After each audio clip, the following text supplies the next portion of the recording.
Le psy. Cela faisait maintenant une quinzaine d'années que j'exerçais. Je me souviens des prémices de ma carrière. Je me donnais corps et âme pour mes patients.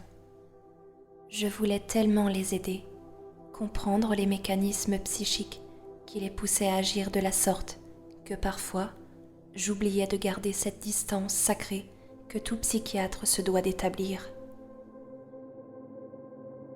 Cependant, les méthodes conventionnelles s'avéraient totalement vaines. Tout le savoir théorique que j'avais engrangé lors de mes études universitaires était dérisoire face à la réalité clinique à laquelle j'étais confrontée. Je n'arrivais pas à comprendre mes patients et, a fortiori, les guérir. Il fallait que je rentre dans leur tête, que j'en démêle les fils complexes et inextricables pour en sortir une solution, la solution, celle qui les guérirait, ou du moins les rendrait socialement acceptables. Certains cas finirent par m'obséder, peu à peu, de façon presque imperceptible au début, je me mis à leur place. Pas de façon superficielle, cela ne servait à rien. Je ne m'imaginais pas être eux, j'étais eux. Leurs blessures étaient miennes, leur passé était mon histoire et leurs vices faisaient intégralement partie de ma personne. Comment agirais-je? Et surtout, pourquoi? Cette méthode s'avéra particulièrement efficace et je pus avancer dans mon travail thérapeutique. Je finis par l'utiliser systématiquement et de façon dangereusement plus poussée. Peu à peu, je ne parvins plus à me débarrasser des névroses que je m'étais appropriées. Elles étaient là, au fond de ma poitrine, dans ma tête, au creux de mes entrailles. Leur perversité coulait dans mes veines. Et cela me fascinait. C'était effrayant, ces ténèbres qui nous dépassent, mais qui pourtant se trouvent en nous. Ce mal insoupçonné, mais tellement puissant. Tout cela était incroyablement jouissif.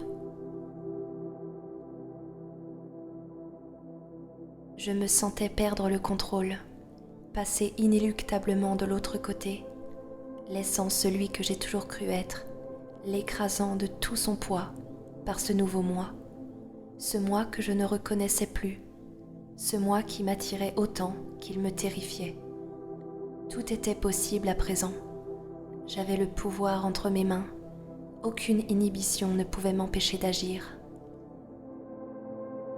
Avais-je toujours été comme cela? Je ne saurais le dire. Tout ce que je savais à cet instant, c'était qu'il m'était impossible de retourner en arrière. Je me nourrissais des névroses de mes patients et je n'étais jamais assez rassasiée. Je les poussais dans leur retranchement pour qu'ils crachent tout leur mal. J'allais le chercher dans les recoins les plus sombres de leur âme. Je découvrais des ténèbres que même n'aurait pu soupçonner. Je voulais que leur perversité m'éclate en pleine figure, que je puisse la recevoir, m'en nourrir et la rendre mienne. Parfois, le vice était trop grand, la névrose trop puissante. Je la sentais grossir en moi de plus en plus avec l'envie irrépressible d'exploser. Alors le seul moyen d'assouvir cette envie fut de permettre à toute cette perversion de s'exprimer, lui rendre sa liberté et la laisser s'échapper hors des chaînes d'un passé régi par la moralité, un passé tellement lointain que j'en venais à douter de son existence. Ce fut le cas la première fois que j'assouvis ses pulsions, la première fois que je tuais. J'avais ôté la vie à un être humain. L'atrocité du monde se trouvait au creux de ma main. C'était incroyable, tellement invraisemblable que je devais faire un effort pour me convaincre que je l'avais vraiment fait. L'envie de détruire avait été assouvie, le mal avait explosé, et sous mes yeux, toute la force fascinante du vice m'avait conduit à commettre l'impensable. À présent, mes actes étaient dictés par une pulsion maléfique qui refusait de disparaître, pire, qui me hantait, me torturait si je ne me soumettais pas à elle. J'étais son pantin, et elle m'offrait ce spectacle dont j'étais l'acteur principal. Je n'avais plus peur de rien. Les êtres humains étaient des jouets et je pouvais les utiliser pour assouvir ma soif de sang. J'avais le pouvoir. Toujours plus de patients, toujours plus de névroses, toujours plus de victimes. Cependant, très rapidement, je sentis un manque frustrant et angoissant. Mes patients n'avaient plus rien à m'offrir. Leurs ténèbres qui me fascinaient tant jadis n'avaient à présent plus aucun effet sur ma personne. J'avais l'impression de stagner, d'être arrivée au bout, sans pouvoir aller au-delà. J'avais fini par m'habituer. Une routine comme celle que nous offre la vie, ce genre de routine à laquelle la lâcheté des hommes se rattache pitoyablement. Je refusais de me résigner à ce sort, pas après avoir connu la jouissance des ténèbres. J'avais besoin de plus. Il était vital que je retrouve cette fascination.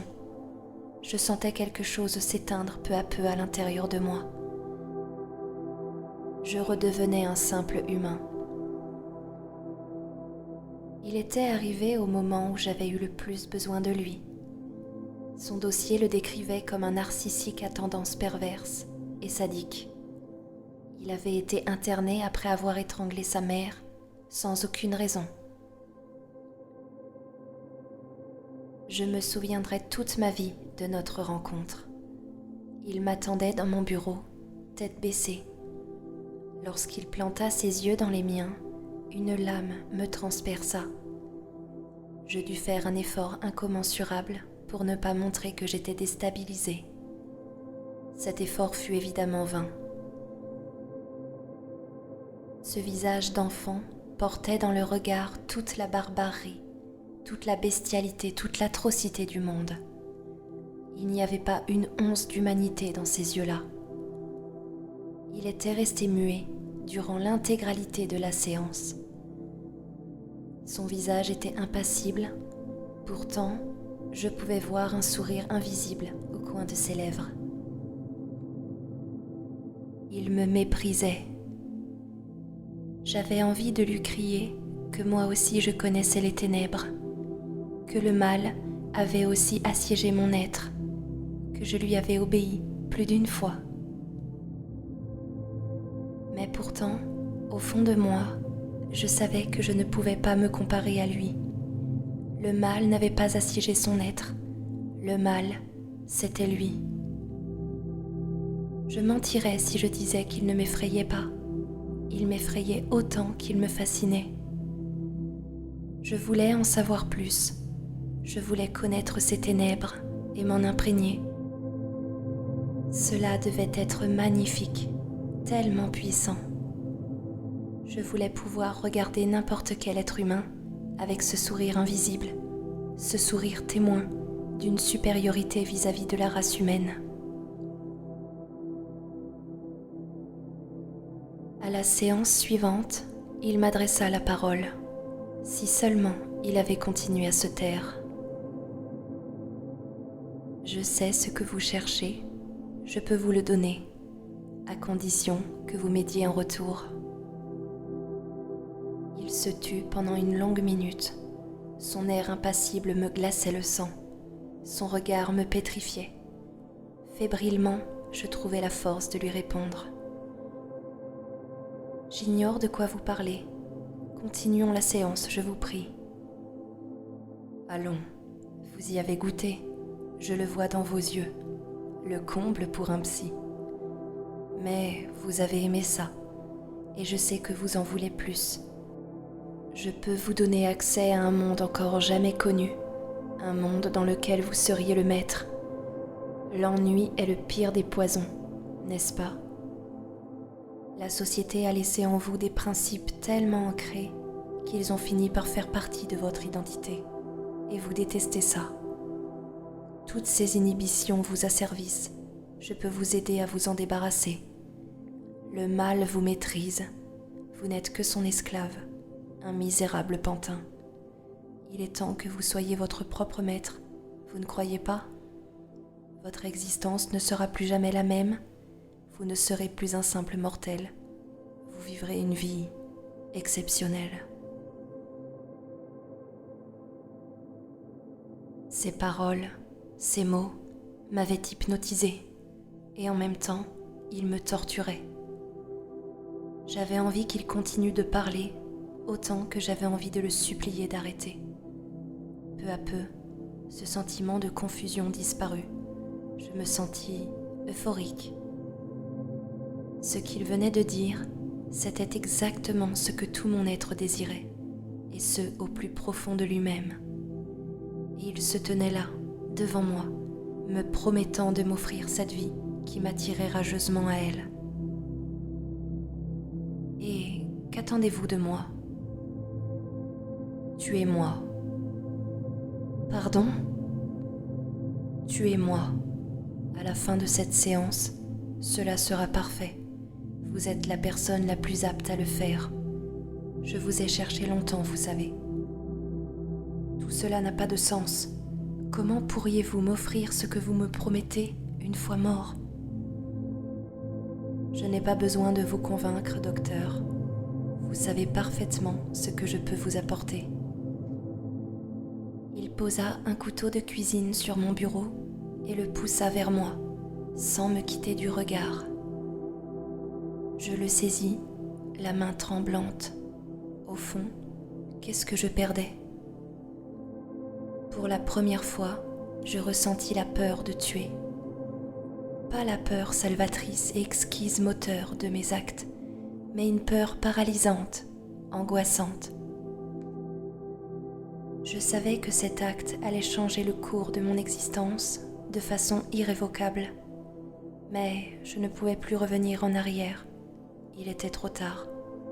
Je n'avais plus d'autre choix que de saisir le manche du couteau. J'enfonçai la lame dans sa poitrine. Elle pénétra sans aucune difficulté, comme si elle avait été façonnée exprès pour cela. Le visage de mon interlocuteur se transforma. Soudainement, devant moi, se trouvait un gamin innocent, simple, à la figure douce et incroyablement paisible. Il était mort.